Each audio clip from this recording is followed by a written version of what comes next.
Good morning to you. It is Wednesday, March 12th at 9:02 a.m., a very unusual time to come to you with a stream, but I wanted to because it worked out my schedule. That's generally what happens. So post games, I try to get post games up after the game because it's got post right in it.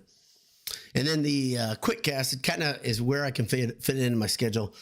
Right now is the perfect time. I thought about calling it Breakfast with Boiler Dowd, but most of you are probably done with breakfast. I would hope you are. If you're not, you're a college student or you're a recovering college student because it's pretty late to eat breakfast. Before I get into my thoughts on a lot of stuff has happened, obviously, in the Purdue basketball world last few days, just in the form of accolades and the Big Ten tournament seeding coming out. Before I do it, I want to thank the people who made my sweatshirt. Go over to homefieldapparel.com. Check them out. They've got a bunch of stuff that's Purdue centric, from the March Madness packs to the classic sweater. I'm telling you, that thing is money. To the hockey jersey, what do they call it? Rinkside? I'm not a marketing guy. What I am is a fan of really well-made stuff, and Homefield does it. Enter Boiled25 at checkout for 15% off your purchase.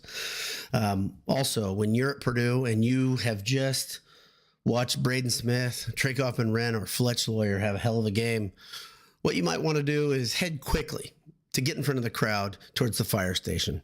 When you get there, turn left.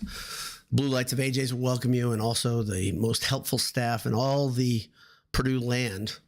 They're gonna get you something you really like. If it's game day, you get a pint with a boiled sports magnet on the bottom and some pub fare. Right now, they got cheese curds. They're trying those out, and I'm gonna try those Sunday, I believe, when I am in town doing a live stream tournament reaction show. Again, it's become a tradition like none other. Well, it's like others, honestly. But burgers, beef, beer. That's AJ's. AJ's by the fire station. EatAJ's.com. And I will be there on Sunday afternoon. I'm not exactly, it kind of depends on what Purdue's doing in the tournament. If they're still alive and they're in the championship, I'm probably going to be up there earlier to make sure I see tip off and get to hang out with Adam and company a little bit. Of course, the students are going to be off campus. I'm picking LBD up Friday off campus. And so it'll be a little bit more quiet, but I kind of like the quiet campus. In fact, I really like a quiet campus. I like it a lot. So if you are in town, you want to come by and see an unusual live stream with a real audience. Last year we had a small audience. It was fun. Got to meet a couple people that I hadn't met in person. Come by AJ's in the evening, afternoon, near the time of the selection show. We can watch the selection show together, and then I plan on having my reaction on the seeding and what the bracket looks like. So I think that's the first time I've talked about that publicly. So come on by. So I've had a couple thoughts about this team before the seeding was handed out. I want to read those first. Okay. So the biggest thing, the overarching theme of this team, I think that might bother Purdue fans more than anything, is the lack of opportunistic thinking or playing. Many Purdue teams in the past, when an opportunity arises, whether it's you lose a game and you come back strong, they learn from the loss, or an opportunity has presented itself like, okay, win this game, you're in first place. Win this game, you're number one in America, which we've seen a couple times the last few years. This team didn't have that this year. And it's not because they weren't trying. It's just because, like I've said all year, it's just an incomplete team, a team that wasn't built, wasn't constructed as well as many of this team, especially the last 3-4 years. This team wasn't built completely, and part of the reason was handed to them in the form of Jacobson's injury. Other thing was some guys didn't develop quite as quickly as some may have thought. Even Coach Painter, I think, thought that some guys would develop differently and quicker. But they still had a pretty solid season. Ending up where they are, still a pretty solid season.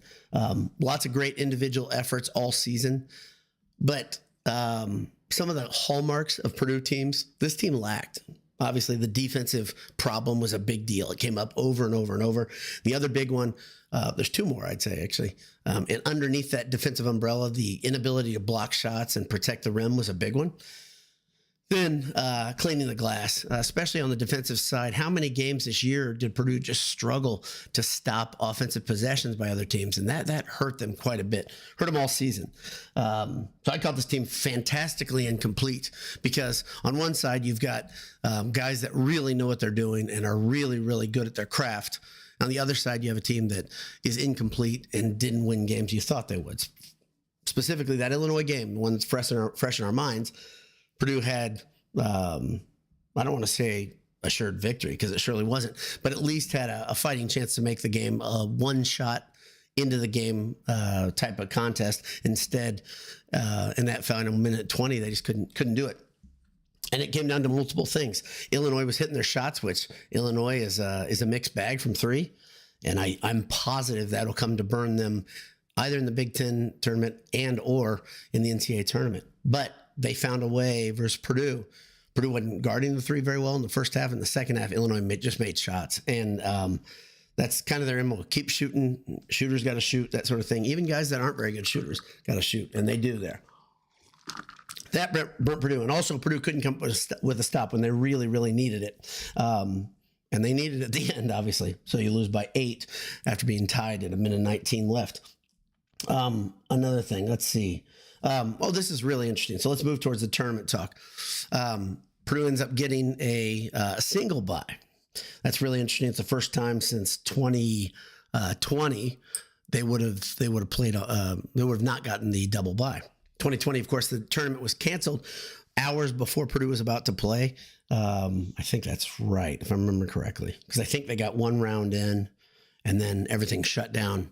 A friend of mine was actually in the arena, and he said it was really weird because the place cleared out so quickly, and the news was weird. And there's that unusual video. I think it's of Rutgers mascot, the Scarlet Knight, standing by itself in the stands with nobody around.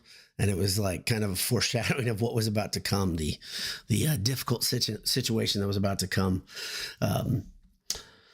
But even further back, here's another really weird factoid that I read on Twitter. So it's got to be true. This is the first time Purdue is playing. That's right. I think that's right. The first time Purdue is playing a Thursday game since 2014. Pretty wild stuff. Okay, but now let's look at this. Let's look at the bracket. Okay, not at necessarily what the seeding is and all that, but let's look at the route Purdue has. So the winner of USC Rutgers will play Purdue at about 9 p.m., probably a little later than that, on Thursday. USC is a team that Purdue handled at Mackey. They're a tough team. They're a well-coached team. And Rutgers is a team that Purdue had no problem with. My guess is Purdue will be playing USC. It'll be a little bit different away from Mackey it was not Banker's Life, but yeah, Banker's Life. And I think that'll be a bit of a dogfight. I think that could be tougher than the next game. The next game would be versus Michigan. I think Purdue owes Michigan one. Michigan is not playing good basketball. Michigan had, let's say, a win that was, I wouldn't give it an asterisk, but the end of the game, some questionable things were happening there. And the way Michigan is playing, the fact that it feels to me like right now, if you give Michigan, you push them too hard, they're in a bit of trouble right now, and they've shown it time and time again. Not only do they lose by a lot. They are not a team that's playing their basketball, which everybody wants their team to be playing their best basketball in March. After that, you would play the worst case scenario is Maryland, and Maryland I think is a tricky team because Maryland is a team that is playing their best basketball. At the end of the season, they played their best. They were not playing their best when they came to Mackey, and Purdue squeaked out a win right before Purdue started really rolling in January. They're a tough matchup for Purdue because they've got some bigs that are really good. They got some very, very athletic guys. The good thing for Purdue, I would say, is they've got a lot of youth in specific positions. Purdue tends to play well against younger teams, and I think that's another one that I would say that's a coin flip game. And then you get to the championship on Sunday. That's not the worst route, especially for a team that far from earned something simple. Like I said, Purdue not being opportunistic at the end of the season really matters to me. And I don't hate this this draw is what I'm saying. Again, I asked you guys a couple post games ago to say what's a successful season in your mind, knowing what we know, standing at 21-10. What end of the season script could you write? You'd say, yeah, it was a pretty good season. I'd say number one, this team really wants to get to the championship. I answered that question to somebody else. I think this team, especially the junior leadership, really believes that they really believed coming in that they would get another Big Ten championship. So I think they're going to be motivated. I think Painter likes teams playing hard in the tournament. He doesn't. Last year was disappointing end, but I think this team's going to be pretty motivated in the tournament. I think the game that'll show you where Purdue stands, of course, is right away against USC. That's, like I said, that's a team that's going to be, they're going to be motivated too because Purdue handled them so easily. But they're a team that, talk about incomplete, that's a pretty incomplete team, but they play hard. I just like this. I like this route. So one thing I would say, if Purdue gets to the championship, I don't think they're going to play themselves into a 3. I think they're locked into a 4 for the NCAA tournament. I've been wrong before, but it always feels to me like the Big Ten tournament doesn't help or hurt Purdue almost ever. I can't remember Purdue coming out of that on a different line than I thought. Maybe you can. But the one specifically I remember go to the Wayback Machine was when the Baby Boilers and Kramer and Grant won the championship. Everybody thought they were 4 and they got the 4 and it didn't really matter. I don't love these made for TV events, and that's all these postseason things are. Generally, you don't see the Cinderella like NC State last year, for instance, do something special and ride through. So that's, they're fun TV though. They're fun TV. And there's already been a lot of fun TV last night, night before, been really, really great. So when you're neutral, when you don't care about the conference, I think they're better than they are when you actually have a rooting or a vested interest. One other thing, of course, I'm going to talk about is the hardware that was taken home by this Purdue team. Pretty amazing to see Purdue win back-to-back Big Ten Players of the Year. It's a little slanted, of course, because Zach Edey doing it twice in a row, and Braden Smith then picking up the hardware. Was it yesterday or the day before? I don't know if it surprised a ton of people. I think people correctly thought TKR might be right there with him. TKR is on the first team, all Big Ten team. Those guys earned it. They played great all season, and now I'm going to have a doorbell ring here in a second. I'm positive of it. So I'll try to wrap this up as quick as I can. But again, I think both these players, Smith and TKR, I'm going to talk about Loyer here in a second. I think both of them have a lot more in the tank. Every Purdue fan doesn't want to talk about it, but I'll say it right now. I'm going to start talking about it more. How great this team will be if these guys come back. And boy, I hope they come back. I think this team is perfectly set up to be nasty next year. They'll have a major chip on their shoulder regardless of what comes out other than a Final Four. I mean that. I think anything other than a Final Four in the NCAA tournament, I think these guys will take personally, like they didn't do what they thought they were capable of doing. Am I saying that's the only successful thing? No, not at all. In fact, I would say you get to, if you want my answer, what makes a successful season? Definitely getting to Sunday in the Big Ten tournament. That'd be fun. I don't really care about the Big Ten tournament though. I'll reiterate that. They lose the first one and then make it to the second weekend. If they get to the Sweet 16 in the NCAA tournament, there's the doorbell. Told you it was coming. If they make it to the Sweet 16, I think it's a very, very successful season in spite of the record. I just never thought this team was going to be as complete as many teams we see make to the Sweet 16. We've seen a lot of good Purdue teams stall out in the Sweet 16. So that'd be a hell of a year.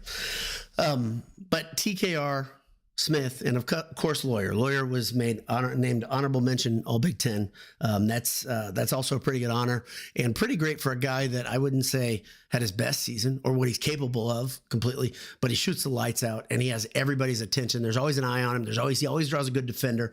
On the other side of the ball, I would say I think Loyer can be a better defender.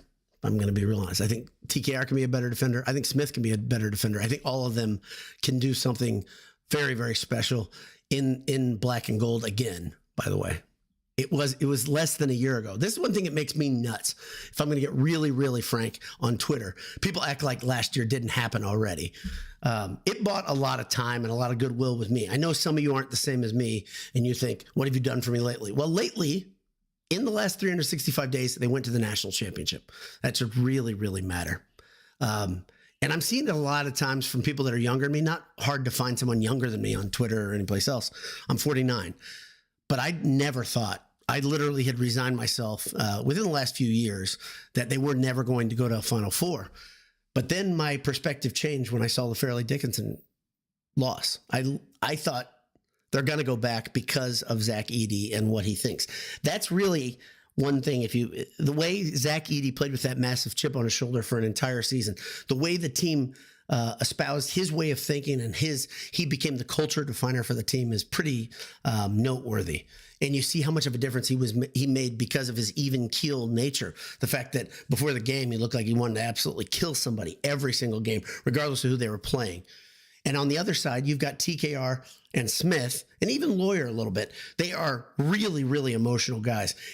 Is that a bad thing? Not necessarily, but you have to have something that's saying, hey, it's going to be okay when things are not going your way. And I think that's something this team has lacked. If we're going to talk about the incompleteness of this team, I didn't really see that coming, that there would be they would lack that one guy on the team that could just say, take a deep breath, right? That's one thing Lance Jones is probably discounted on. He was an emotional guy, but he played with a smile. So it didn't matter what the situation was. He's going to keep it light a little bit. And I heard some stories about what he was saying in the huddles during different times out when timeouts, when the games were close, when it was crunch time. That really mattered. That and Edey's just ability to say, let's go and do our job, do our effing job, right? So that's about all I got. Let me see your comments. See a couple of the diehards are here. I'd love to see you guys. Look at that. Look at that. Ben Carnahan says first. Yeah, you're first. And good to see you, Ben. Maybe I'll run into you in the postseason sometime this year. I don't know. I don't have any plans on going to games. My doctor is actually at Purdue. My yearly physician. It's nothing big. Went to a physical, and he's a Purdue alum. And he asked me if I was going down to the Big Ten tournament in Indy. I do not like going to those if Purdue's playing. I'll go if Purdue's not playing. Like I went with a buddy of mine who's an IU alum a couple years ago when it was in Lucas Oil. And I just don't like the environment. I don't, it's not a carnival for me. It's very tense, and that's on me. It's not, I'm sure some of you guys can take it, no problem, but I don't like it. And especially when Purdue is a higher seed, maybe this year's better because they're a bit of an underdog. Maybe it's time to go. Ted Berge says, good morning. Looking good, sounding good. Thank you, Ted. Really appreciate that. Great to, have multiple days in a row where I can speak. MHC says, good morning, Boilermakers. Derek Mulliken says, love the real voice back. Yeah, this sounds like me. I think the mic is doing its job. You rock. Boiler up. Need to make a Big Ten tourney run to build some confidence. Agreed. I think that would win a game or two. I'd say you win 2 games. Okay. You win 2 games. I think you've got some pretty decent momentum. I think if you bow out right away, this team's going to be doubting themselves, and that's a very good point. Is where's the head and shoulders of this team? Not shoulders, but what's on their shoulders? Where's their head? I think the team wants it this year after not winning a regular season title. Completely agree, Derek. I think you and I are in lockstep on that. Jack Leonard 22, my pal Jay says, love a little boiler down with my morning coffee. And Jay probably, I'm guessing, drinks his coffee like a man, unlike me. I drink mine with cream and sugar. So I bet Jay, and I'm almost positive, we've drank coffee together. I think he drinks his black. I wish I could do it. I can do it with very specific types of coffee, meaning I'm a bit of a coffee snob at times, but yeah, I'm a cream and sugar guy. Today I'm drinking ice water. Boiler Bugle says, agree with you, BD. Love this draw. Want this group to get a tourney title to kind of shake off the Edey hangover and set up for a deep NCAA run. This thing's jumping around. Too far ahead, probably. Yeah, I understand. I think it's pretty easy to just kind of to go that way for Purdue fans to start thinking about what's the next step. So, yeah. Sorry, I've got a project going on in my house, and there's all sorts of activity outside, and I probably should cut this off. but I'm not. I'm here for you. Tom Headington. There it goes. There's my voice. 2 wins in the Big Ten tournament, competitive semifinal game. We're on the same page, Tom. And making it to the Sweet 16, a successful season. Look at that. I think you posted that before I had spoken. Tom and I are we're the same. 25-12. That's a pretty good season. That's a very good looking season. 25-12 on paper. Ted Berkey says the loss to Minnesota after Hummel tore his ACL in the Big Ten tournament hurt our seed. No doubt. I want to see something. Okay, I'm good. Sorry. I'm going to keep going. Jack Leonard 22 says you need to please stand by card to put up when the doorbell rings. Yeah, that would be good. I'm telling you, it's about to get chaotic here. So I need a lot. And what the funny thing is, these guys, nice people that are helping me out in my house, they were late yesterday. Today they're early. And I was like, I need to go get this done because I've got a lot of stuff coming later today, but that's the way it works. It's always the way it works. Live stream, internet television, or whatever you want to call it. Streaming, though, it's you guys have seen it a couple times. The tough part of streaming. You've heard my voice been just absolutely awful. You've seen kids walk in here. You've heard things happening off camera. It's not all roses and lollipops here in the Boiled Sports Midwest headquarters. James Ferrote says, wish we would have kept Gillis. I think Gillis would have, if they could have kept Gillis, right? If they could have kept Gillis, I think this team, how many games does it make? How many difference? I would say down the stretch is where it makes the real difference, right? And maybe in that 4-game losing streak, maybe they lose 2 straight instead of 4. So, would they not have lost another game? Boy, there's so much stuff happening outside. And now, gracious. I may have to cut this off altogether. Yeah, I think I'm okay right now. Let's see. I'm going to keep going here because I'm an idiot. Ben Carnan says, first, second round game is always weekend my friends from Purdue get back together. My favorite weekend of the year. Yeah, I love tournament time. I love Thursday and Friday of the tournament. It is Thursday, Friday, Saturday, Sunday. It's an incredible time, and it literally feels like Christmas the night before. So, but we're close. We're like we're Christmas Eve right now. It feels like. So, Marshall Briggs says the coverage MSU has gotten for winning the Big Ten is amazing. It's like the biggest thing ever. Almost like our Boilers didn't just go back to back. Maybe I'm biased, but MSU fans are the worst. Yeah, I think MSU has earned a lot of what they've gotten to be Big Ten champ with 3 losses. It's a big deal. And Tom Izzo, that's part of this equation. You're right. There's been a media blitz, but the reason there's been such a media blitz is because of Izzo being so close to retirement and making this big run. I think that's the whole thing. Finally, Cobra says first time playing on Thursday. First time playing on Thursday. We got conflicting reports. I'll go with Cobra on this. If he says it's the first time playing on Thursday, period, I'll go with him because he's analytic. He's a smart guy. Tourney title means 4 games in 4 days. Never dealt with that at Purdue. Does fatigue then become a concern? I think fatigue has been a concern for this team all year. I'm going to come right back.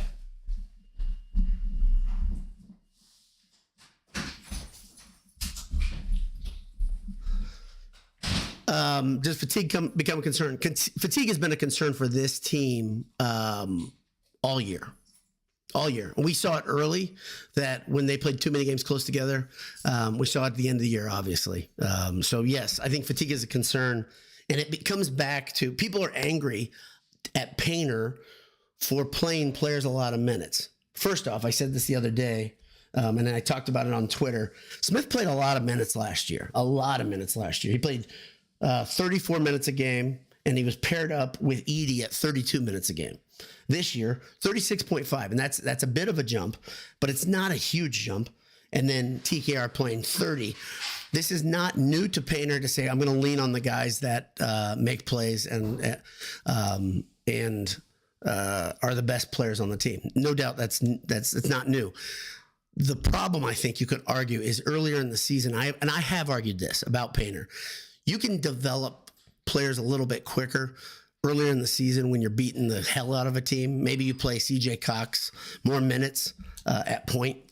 For instance, I think that's probably what most people are pointing to. Maybe you lean on Burgess a little bit more when you're beating a team and let TKR sit earlier in the season to hopefully see him come along. I think the problem that you're not seeing and that many Purdue fans seem to not recognize is that when you have day in, day out practice with guys, coaches see something differently than we see. And what they might be seeing is this guy is just not coming along during the season as we wanted him to. Or it could be something different. It could be something that paints a bit of a control freak and he says, I want precision. I want things to be run according to this, whatever we're trying to do right now. And those guys aren't doing it. I don't know. I don't know the answer, but it could be one of those. Let's see. Ben Carnahan, this is a good point. Says, I think it says a lot about MSU that they didn't have a player make the first or second team. He ends it a little differently than I thought he was going to go. He says, I think they're frauds. I don't think they're frauds. What I think is they are built, and you stick with me. If you're an older Purdue fan, maybe you can agree with this. They're built like an old Gene Katie team. Okay. Meaning he squeezed everything out of them this season. I don't think they're frauds. I think they're super tough. They've got kind of a build of a Katie team in that you've got some bigs that aren't the most athletic guys. Purdue shifted that away under Painter, I'd say. But you have guys that are hardworking, gritty, whatever you want to call them. He made some roster moves this year. I think he told guys, you probably should find someplace else to play because he didn't like the way they played. I don't think a lot of those guys left by their choice alone. That's just my gut. I don't follow MSU. But I think the problem with teams like that is I think they struggle right when they run into a team that has very good athletes. And this is what happens every tournament. This is what used to be the Achilles heel of Gene Katie. Why he could never get to a Final Four. I think the answer always came down to that. Athletic backcourts killed Gene Katie teams, right? And then what happens is you have athletic backcourts, and then you have a guy that's a future pro playing power forward, and he runs your not so athletic big to death, right? That's what Michigan State feels like to me. They are not frauds. They just aren't a team built for the tournament, in my opinion. Watch them go prove me wrong and have Izzo make another run to the Final Four. But I can tell you, I won't be picking them. So that's just my opinion. Cobra says, in a while, sorry, first time playing, in a while. Okay, there you go. Okay, thank you, Cobra. So I appreciate that. So Cobra's saying that 2014 date is probably correct. That's the last time Purdue played on a Thursday. So I appreciate that. I do think, by the way, and I've never met you. I don't know what you look like or what your name is, which is some mystery behind Cobra's name, but I respect what Cobra does. Every time he puts something up, it's right. And very, very good at digging deep. I figure that he's a lot like my son is that way when he starts getting into stats for Purdue basketball and football. So great feed if you don't follow Cobra. Boiler Bugle says HGTV happening. Chip and Joanna gonna pop in to hang some shiplap. Yeah, we're gonna have a whole. It's gonna be a wild thing. It'll be me pretending that there's some arbitrary deadline for the work that's getting done today. It's gonna be a ton of fun. So yeah, definitely an HGTV thing happening. The only stress that happened was everything coming at once. I had those guys come early, and then my wife came back. She had an appointment this morning, and she couldn't get in the door. So we had a lot of stuff happening right at once, and that was awesome. I loved it. It's 9:30 in the morning. What's happening at your house? Probably not much. So today, everything's happening here. And generally at my house, nothing's happening here. It's just me working, toiling. Boiler Bugle says, Benjamin Pagano says, do you see this team making the Sweet 16? Yes, I think they can. How about that? We don't know anything yet because of matchups. Here's the problem. Here's the problem for this team, okay? If you face, number one, a team with a bunch of transfers that have this unusual road that are like 24 years old in the backcourt. That's one of those things I'd say, man, be worried. Make note of it, because that has been a problem for Purdue all season. If you can find exceptions to that, maybe a guy like Cobra can. But when Purdue plays teams that are old in the backcourt specifically, it's trouble. The second part of that, do they have a coach, an old crafty coach who knows how to turn up the pressure and plays a very mean style of defense, meaning these guys get into your jersey and then they do not stop? That's a problem. You can play a team like that coming out of a smaller conference. It's not normal. Or you could play a team, this is the more dangerous scenario that could happen. Purdue goes in as a 4. You play a team that has had a bit of a disappointing season in round 2. That's really, really experienced, that was supposed to be better. And that's the scenario I really don't want. I'll take the younger teams all day long. I think Purdue can do good things against younger teams that are athletic, but the old veteran teams that are big guards, athletic, I mean, a different type of thing. When I'm saying the young athletic guy, I'm thinking the guy who's thinner. I think Purdue can body teams pretty well until they play a bunch of men. Then it's a different level. Guys like CJ Cox have struggled all year against those older guards, and that's my biggest concern. So can they make the Sweet 16? Yes. Depends on matchups. Always does. Cobra says, last time we played Thursday was 2014. Good. I was right. Would have 2020 except COVID canceled the game. Yep, that tournament was a sad thing. A lot of sad visuals. Finally, Marshall Briggs says, quick thoughts on Coach Odom's comments on the football team's progress. Thanks again, B-Dialed. Have a great day. Boiler up. Gosh, my voice is doing it. So I plan on talking about the football team. I'll tell you why I've been slow to talk about the football team. First thing, I've been reading reports. I've been seeing what these coaches say. I love the coaching staff. Very serious dudes. Very different look. Everything's different. No doubt about it. I really like Coach Odom a lot. And I was one of the people that was slow to adopt. It took me a day or two to adopt Coach Odom as being, I'm in, that sort of thing.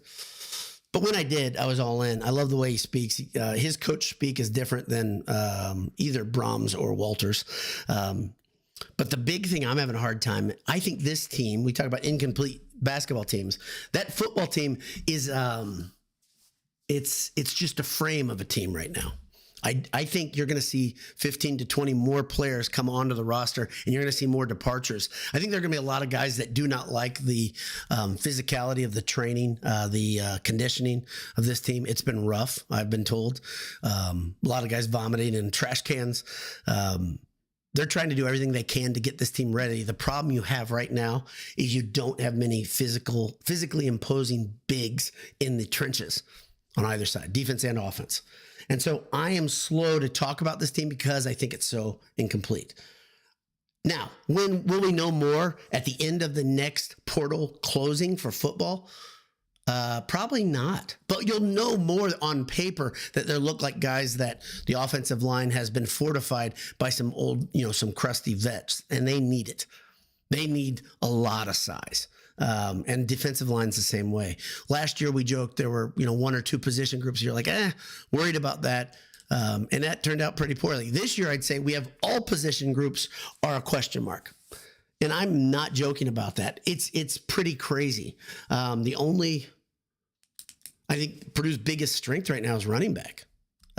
Maccabee is obviously an anchor, and they got a couple of young guys behind him that look really, really good. And I think they got one transfer that's really noteworthy.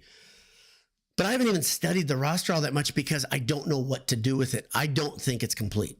I mean, I think departures are still coming and more guys are going to come in. I will talk about football. I have not forgotten Purdue as a football team and that Odom is toiling and that these coaches are doing a great job. And there's lots of great interviews on Gold and Black. I've seen most of them. So I hope that answers your question. I am going to go to the spring game. I believe that's, I've seen some, I think Illinois canceled their spring game. And I don't know why.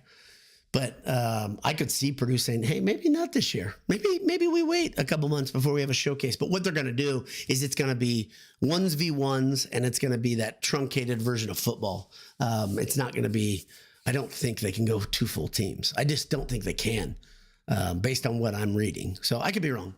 So, there you go. Derek Sullivan said Nebraska canceled theirs. Oh, and he retracted it.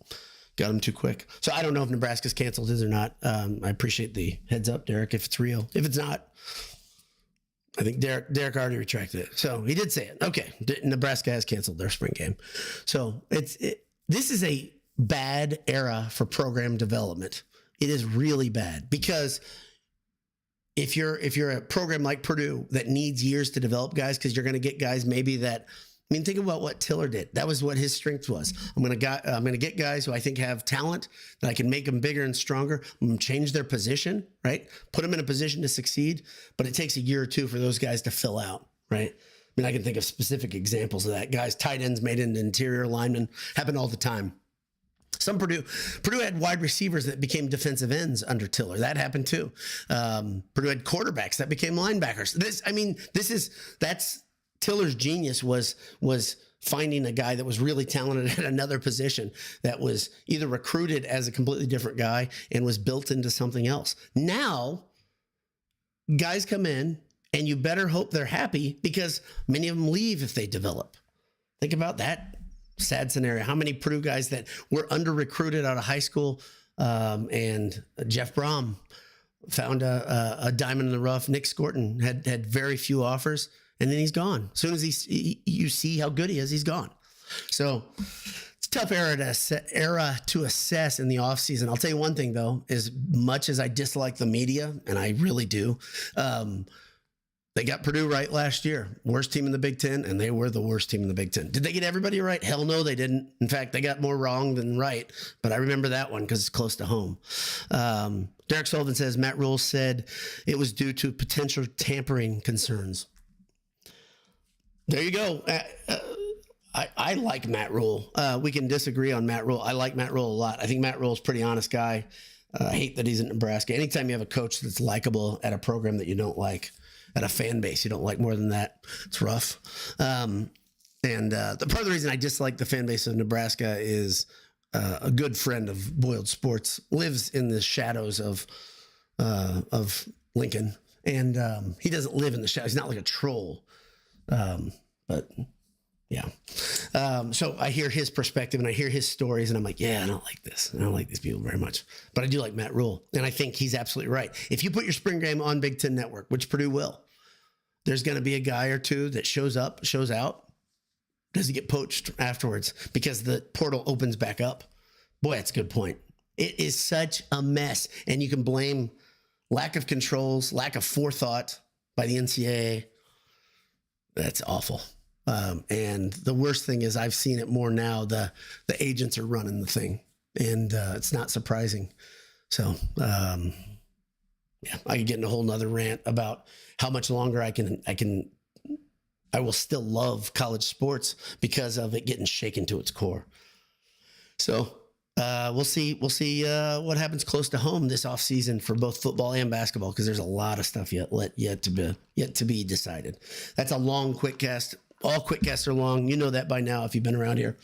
But I'm going to call it a day. Thanks to everybody for tuning in live and interrupting their wonderful, beautiful mornings. The weather is absurdly good in the Midwest. I think it's good out where Jay is too in the Northeast because it's gotten there. But I think it's beautiful out there, but it is ideal. So stop watching QuickCast, or if you are, take Boiled Sports with you on your phone and your headphones and go on a walk. Have a great day. God bless you. Hammer down.